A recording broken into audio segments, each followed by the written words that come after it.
প্রত্যেকটা মানুষেরই কত ইচ্ছে থাকে, তাই না? কত স্বপ্ন থাকে একদিন সে নিজের পায়ে দাঁড়াবে। শিক্ষাগত যোগ্যতা যতই কম থাক না কেন, কিন্তু স্বপ্ন দেখতে কারো মানা নেই, তাই না? বলে না যে ছেঁড়া খাতায় শুয়ে যেমন লাখ টাকার স্বপ্ন নাকি দেখতে নেই, ঠিক তেমনই ছোট ছোট দুটো চোখ দিয়ে এক আকাশ স্বপ্ন কিন্তু মানুষ দেখতেই পারে, যদি তার ইচ্ছে শক্তি থাকে। হ্যাঁ, সেই পথে হয়তো অনেক রকম বাধা বিপত্তি আপত্তি সবারই থাকবে। সেইগুলোকেই শক্ত করে হাতে হাত রেখে উপেক্ষা করে চলতে হবে তোমাকে সারা জীবনের এই জীবন যুদ্ধে। কিন্তু যখন হয়তো এই জীবন যুদ্ধটা আস্তে আস্তে আস্তে আস্তে তোমার ইচ্ছেটাই যুদ্ধ করার কমে যায়, তখন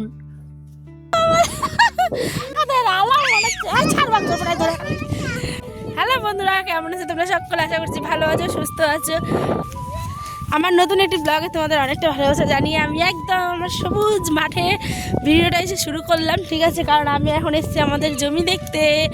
দেখছো সরিষা জমি, দাঁড়াও, এই যে দূরে দেখছো সরিষা জমি, ওইখানেই যে এখন যেহেতু প্রচণ্ড বেলা, এখন একদম বিকেলবেলা থেকে ব্লগটা শুরু করলাম। আজ বৃহস্পতিবার, বিকেলবেলা থেকে রাত অবধি কী কী করছি সেটা শেয়ার করবো।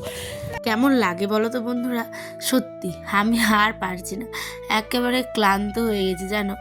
আমার অনেকে, তোমরা আমার ভিডিও দেখো প্রথম থেকে, আমাকে অনেকে কমেন্ট করে যে দিদিভাই তোমার ভিডিও আমি প্রথম থেকে দেখি। আমার বিশ্বাস করো, তোমাদের এই কমেন্টগুলো দেখে এতটা পরিমাণে ভালো লাগে, মনে হয় আমি এক আকাশ বুক একদম ভালোবাসা দিয়ে সেই কমেন্টটাকে পড়ি আর দৌড়ে গিয়ে আয়নার আব্বাকে ছুটে গিয়ে দেখায় যে দেখো আমার নতুন বন্ধুরা কত সুন্দর সুন্দর আমাকে ভিডিওতে কমেন্ট করে।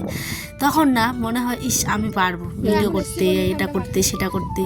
কিন্তু কখনো কখনো দেওয়ালে যখন পিঠ থেকে যায়, হোক সেটা মানুষের কথাবার্তায় কিংবা নিজের মনের ব্যক্তিগত অশান্তির কারণে, তো যাই হোক, লোকের কথাবার্তায় আমি আমার কাজ বন্ধ করব না এটা কখনো ভেবো না। আর তোমাদের দাদা ভাইয়েরও কি বাবা, আই লাভ ইউ। এতটা সময় নেই যে ওই আমাকে এগুলোতে বারণ করবে। দেখো, ব্যক্তিগত মতামত বলতে চাইলাম আমার নিজেরই।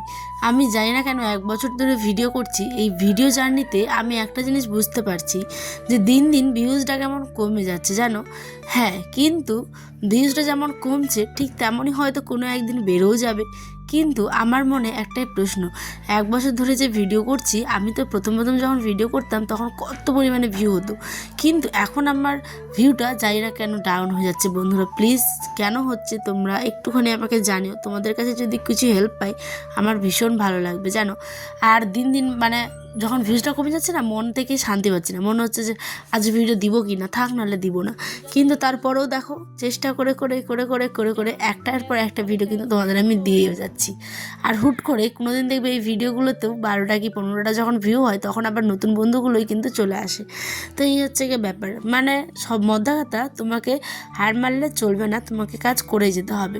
হ্যাঁ, সেটা কিন্তু অবশ্যই ইনকামের আশা করে নয়। হ্যাঁ, মানে ইনকামের কি আছে বলো? ইনকাম তো তুমি চাইলে অবশ্যই কোনোদিন না কোনোদিন অন্য পথেও তো আমি ইনকাম করতে পারবো, ঠিক আছে? যেমন এটা আমি করি আমার শখের বশে, ঠিক আছে? আমার ভালো লাগে। আমি মানে আমার না আগে থেকেই খুব ইচ্ছে ছিল এডিটিং, ফটোগ্রাফি, এটা সেটা অনেক রকম কিছু করার।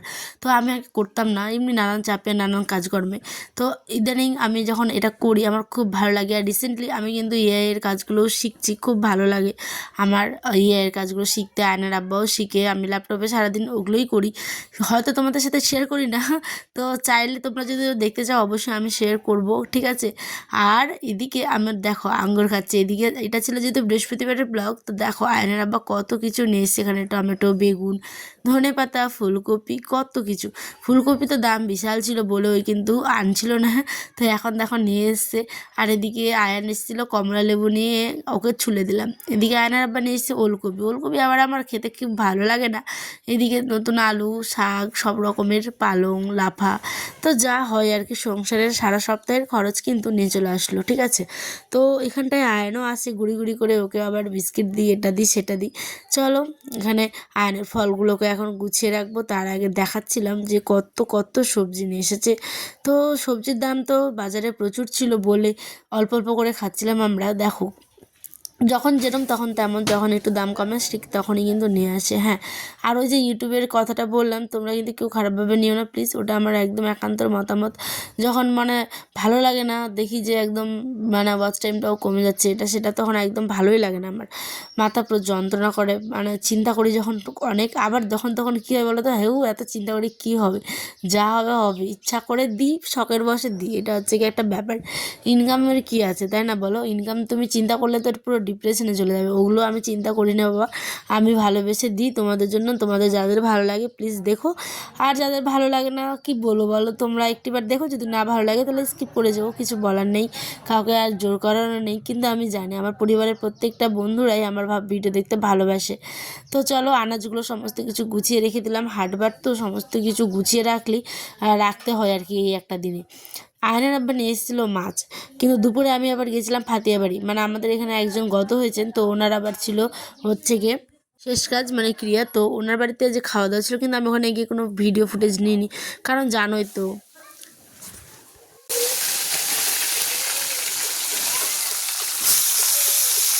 গ্রামের সমস্ত মানুষের মেন্টালিটিটাও মানে অন্যরকম একটু। তো ওখানে গিয়ে আমি খাওয়া দাওয়া করে চলে এসেছিলাম, তো আয়নের আব্বার যায়নি, যেহেতু ওর জন্য অনেকটা মাংসও দিয়েছে, অনেকটা বলতে একটুখানি দিয়েছে, যেটা রাতে আমাদের হয়ে যাবে। তো দেখো মাছটা ভেজে রেখে দিচ্ছি, আলু সেদ্ধ ভাত আর মাংস দিয়ে আজকে আমাদের ডিনারটা খাওয়া দাওয়া। তোমাদের ব্লগটা কেমন লাগলো অবশ্যই শেষে কমেন্ট করে যেও, অপেক্ষা থাকলাম তোমাদের কমেন্টের।